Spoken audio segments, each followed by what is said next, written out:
Nderehe ni umuntu wavukiye mu Ruhengeri mu cyahoze cyitwa prefectura ya Ruhengeri, ubu bisigaye bifite amazina yanjye. Akaba yaravukiye muri komine ya Cyabingo, waba muri Cyabingo numva bavuga Cyabingo, n'impamvu ahandi babyita Cyabingo, ariko jewe nakoze mu Ruhengeri byarantangaje kubona mu Ruhengeri ko bavuga Cyabingo. Nderehe yakoze akazi k'ubugoronome igihe kinini cyane, yabaye n'umuyobozi wa ISAR, ikigo cy'igihugu cyari gishinzwe ubushakashatsi mu by'ubuhinzi n'ubworozi. Uretse ibyo ngibyo, Nderehe yabaye n'umwe mu bari bagize komisiyo nasiyonali y'ubuhinzi.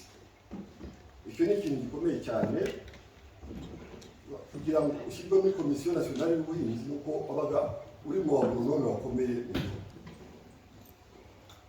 Uretse ibyo ngibyo, Nderehe ni umwe mu bashinze amashyaka agerageza gufasha abanyarwanda bari hanze bahunze gushaka uburyo bishyira hamwe bagaharanira uburyo bataha mu gihugu cyabo. Ni amashyaka agira anyuranye, ndumva ntari bubitindeho. Nkaba rero ngira ngo muri aka kanya muhe ijambo atugezeho icyo ashaka kutubwira. Bwana Nderehe. Bakoze muri ngoma. Icyo nakongeraho nuko narwanye ishyaka na Seti tukiri abanyeshuri wiga mu Rwanda. Dabo ngimba mu Butaliyani, hanyuma ngeze haza mu Bubiligi, na nyuma yaho turakomeza muraje. Bansabye rero gukora ubushakashatsi kuri ingingo yerekeranye no guca ubuhake buretwa n'ikiboko n'ikoro mu Rwanda.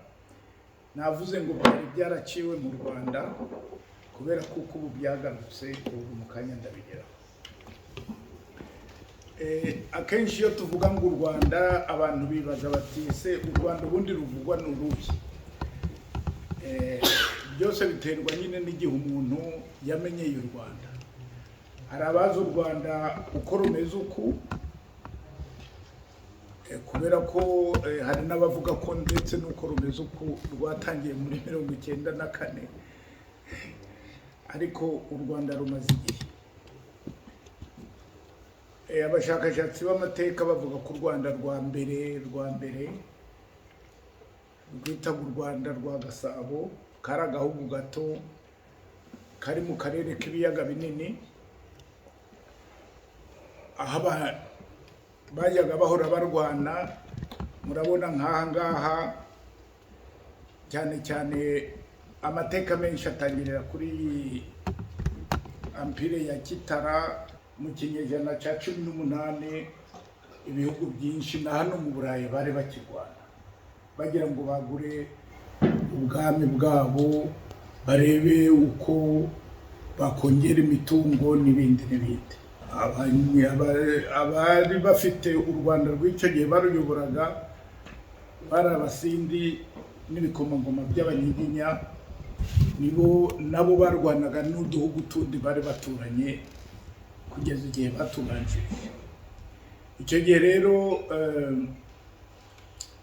umwami yabaga yashoboye kwima ubwami.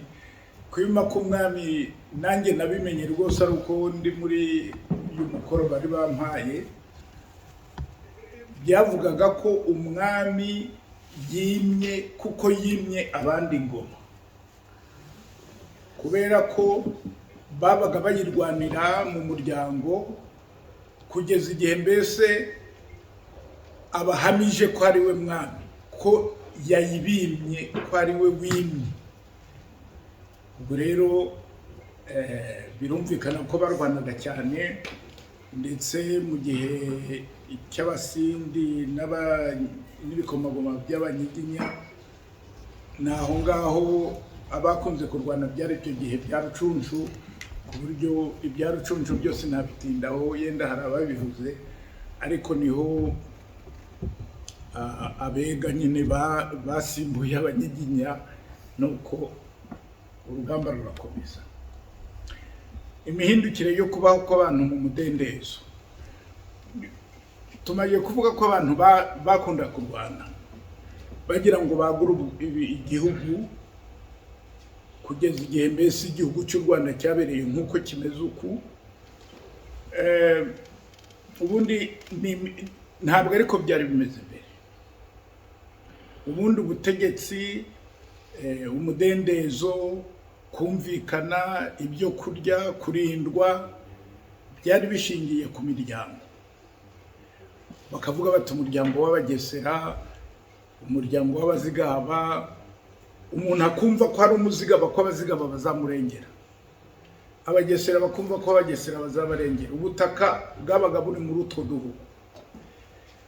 Ubonye afite ingufu nkeya yenda agaca kunda n'undi, ibyo bitaga igihango, bakanywa amaraso ku buryo nta muntu wahemukira undi. Kera baravugaga ngo uhemukiye mushuti we baciye kunda ngo igihango kiramuhitana. Nanjye maze kuba umwangavu naciye kunda n'umuntu nyine ari ibyo ngibyo, nanjye ndikumve ko nyine nampemukira igihango kizamuhitana. Ntabwo ari bya kera cyane rero. Ubuhake n'ubuja ni iki? Hari igihe abantu bavuga ubuhake ntibyumvikane, koko nibyo bansabye kugira ngo turebe ukuntu twabisobanura ku buryo bunonosoye. Ubundi ibyageze aho bikamenyekana ni uko bavuga ngo habaga umutware, hakaba n'umugaragu, cyangwa se shebuja n'umuja cyangwa n'umugaragu, cyane cyane bishingiye ku nka. Ariko ntabwo ariko byari bimeze mbere y'ikinyejana cya 16. Ntabwo ubuhake bwari buhari, kuko nyine icyo gihe utwo duhugu twabaga mu karere kabaye u Rwanda ubu ngubu babaga bashingiye ku miryango yabo. Ariko nyuma muri iki gihe rero cy'ikinyejana cya 16, abashakashatsi bavuga rwose ko nta kanunu k'ubuhake kari kariho. Mbere y'uko abasindi n'ibikomangoma by'abanyiginya bashobora kwigarurira uturere tw'icyo gihe, nibo rero bantu mu by'ukuri bari bafite inka nk'igishyitsi cy'ubutegetsi. Bakomeje kurwana rero iyo mitegekere yabo, abo batsinze nabo bikabukunguka, kuko inka zagirwaga n'abatware zikagirwa n'abakuru b'ingabo. Noneho waba uri umunyamaboko make, waba ubona ushobora guhohoterwa muri izo ntambara z'urudaca, abantu babaga ingaruzwa muheto, barateraga bagasahura, bagatwara abagabo n'abasore bakajya kubagira abasirikare babo, bagatwara abagore n'inka, ibyo byose bakabajyana mu bucakara. Ubu rero ubutegetsi bw'abanyiginya n'ibikomangoma bw'abasindi n'ibikomangoma by'abanyiginya, abandi bamaze gutsinda abandi bose, ubwo ubutegetsi bwageze aho bushingira ku nka. Umuntu akakugabira kugira waba ushaka kugira ngo umuntu ufite inka n'amaboko, akenshi bari abatware nyine, akakugabira inka, ukagenda ukaziragira, ukayufata amata, izikomotseho ukaba ushobora kuzifata, ariko hakaba n'izi bageraga ku mubare bavuga bati izi ngizi zo n'izo wagabye inka. umuntu wagabirwaga inka rero yitwaga umugaragu, uwamugabiye akitwa shebuja. Noneho akagenda amuvuganira, akamurengera, ntihagire ushobora kuhungabanya ibye, akamuvugira mu kugera n'ibwami, ku buryo umuntu nyine yageze aho iby'umuryango bisa n'ibyakendeye, abantu basigara biyambaza ababagabiye inka.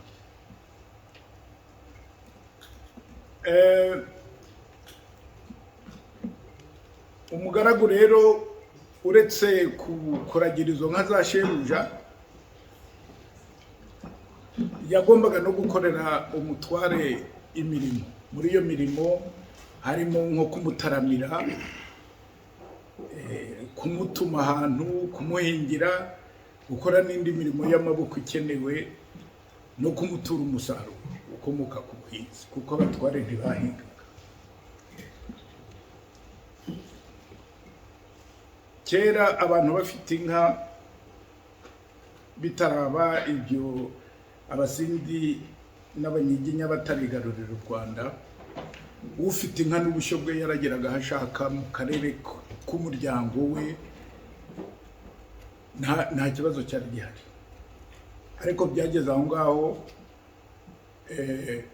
uko abanyiginya bagenda bafata ubutegetsi hirya no hino, bashyiraho n'ikindi kintu gikomeye cyitwa ibikingi. Igikingi rero cyari urwuri, nicyo cyaragirwamo inka. Ibyo bikingi kandi byatangwaga n'umwami, kuko umwami niwe wari nyiri igihugu, akaba nyiri ubutaka, abantu bakababe, akica agakiza. Niwe wagabaga rero, wagabye n'ibikingi, kimwe nuko yagabaga amashyamba. Nangiye kuvuga amashyamba, none bitwenye byanyuze nenda. Ubwo ibikingi rero byabaga ibyo kuragiramo inka. Akenshi ubuhake bwaho bwari bushingiye kuri ibyo, bwari ubw'inka. Ariko hari n'ubundi buhake bwari bushingiye ku bagabanaga amashyamba, noneho bagatema amashyamba. Abandi rero kubera ko bageze aho imiryango ikaguka, ubutaka bukagunduka, bakimuka, abo batemye amashyamba mbere bitwaga abakonde. Gukonda ishyamba bivuga gutema ishyamba. Noneho abo bakonde, ababimukira baza bagasa n'ababahatse, kuko ntibabaga bari muri uwo muryango, ariko babakeberaga kuri ubwo butaka bwabo, bakitwa abagererwa. Nabo rero bari bafite ukuntu bumvikanaga, imisaruro bagomba gutanga, inzoga bagomba kubaha. Ibyo rwose nanjye nakuze ibyo bintu mbisangaho. Duhinga imirimo itari yacu, tukajya dutura ibyo twejeje, tukajyana inzoga n'ibindi n'ibindi. Cyogora sogokuru we yari yaranahatswe ko yari afite inka nyinshi, nawe ahaka abandi. Sindajya mu by'amoko bitivanga. Abanyamateka rero bavuga ko ahanini ko mu nyandiko zose nasomye, inyinshi zemeza ko ibikingi byagabwe cyane mu gihe cya Rwabugiri, kuko niwe wahamije ubutegetsi bw'abasindi n'abanyiginya, ku buryo we ni nawe muri icyo gihe washyizeho abatware b'ubutaka, abatware b'umukenke, abatware b'ingabo cyangwa b'umuheto. Uko nibo bari bafite n'ibyo bikingi, nibo bahakwagaho, nibo bamutegekeraga.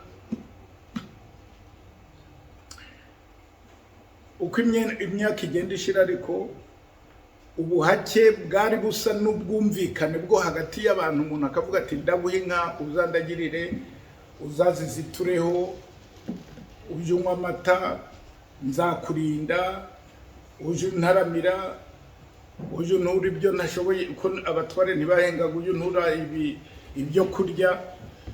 Byageze aho biba abagaragu, bageze aho baba abaja. aho ubuja rero butaniye umuja ataniye n'umugaragu nuko umuja n'inkorera gahato mu gifaransa nyine bitaga corvéable à merci naho mu cyongereza ngo exploitable endless. Ibyo rero biragaragaza kuko ibintu by'ubuhake ntabwo ari mu Rwanda gusa byabaga n'ahandi hose. Ikiruhamugani w'abavuzi kuba biri muri izi ndimi ni ukuvuga ko n'ahandi byabaye, ariko mu kinyejana cya 18 cyane cyane no mu mpera za 19 y'ikinyejana cya 19 hano mu Buraya ahanini abantu bari baragiye bipakurura mbe n'ubwo buja, nibyo bitaga social revolution. Mugiye mu mateka muzabibona muri documentation nagiye ntanga. Abongereza bagerageze kuvanaho uburyo ubuja bwari bukandamije abaturage muri 1689. Revolution Française muzi yabaye muri 1789. Ababiligi bayigenderaho bagerageza korohereza abagaragu ubuja muri 1830. Abadage boneje ubundi mu kinyejana cya 20. Nubwo byo byagiye n'uburyo ntabwo ari ukuvuga ko bavanyeho ubwami cyangwa iki, ariko borohereje imirimo abagaragu bakoraga n'ukuntu batsikamirwaga. Ubu rero twavuga ko ubuhake mu by'ukuri ari ingaruka y'uko umuntu umugaragu nta tegeko ryamurengeraga, ku buryo no mu bucamanza ntiyajyaga kurega ngo atsinde, kuko n'ubundi abacaga imanza bari abo ngabo b'abategetsi. Ubwo rero biragaragara ko iyo iki kibazo, iyo sisitemu y'ubutegetsi, iyo yo kurengerwa n'ibiki, cyari igihugu kitagira amategeko arengera abanyantege. Ubu ngubu tuvuga ngo intumwa za rubanda, uretse ko nabyo byabaye mutwitso, nazo ntazabagaho. Intumwa yabaga shebuja akagenda agatakira shebuja agatakira nawe yabo yahatsweho, kugeza mbese igihe bigereye ku mwami nuko akarengerwa buryo. Uburetwa nikoro ngiye kwihuta. Uburetwa ni iki? Twavuze abatware ntibahingaga, abagaba b'ingabo ntibahingaga, n'abarwanyi n'abasirikare ntibahingaga.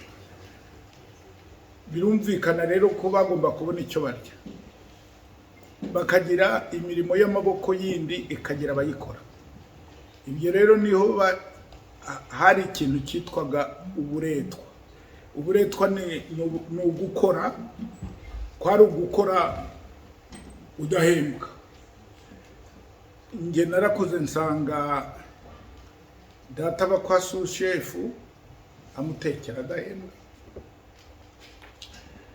mama ibyakwera akajya nako mu gihe cy'ihinga akajya guhinga agatera intabire, byazera akajya gusarura akagosora.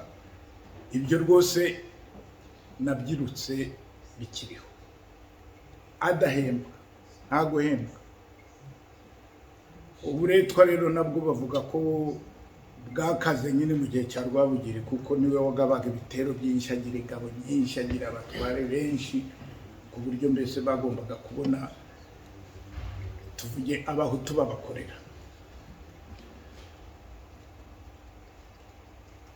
Ikindi cyongeye uburetwa ni ikibazo cy'Ababiligi.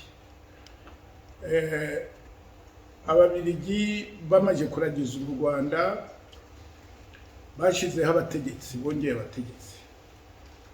Abo bategetsi rero banashingiye no kuri bya indirect role mugomba kuba muzi, bari bashingiye n'ubundi ukuntu ubutegetsi bw'abasindi n'ibikomangoma by'abanyiginya bwari bumeze.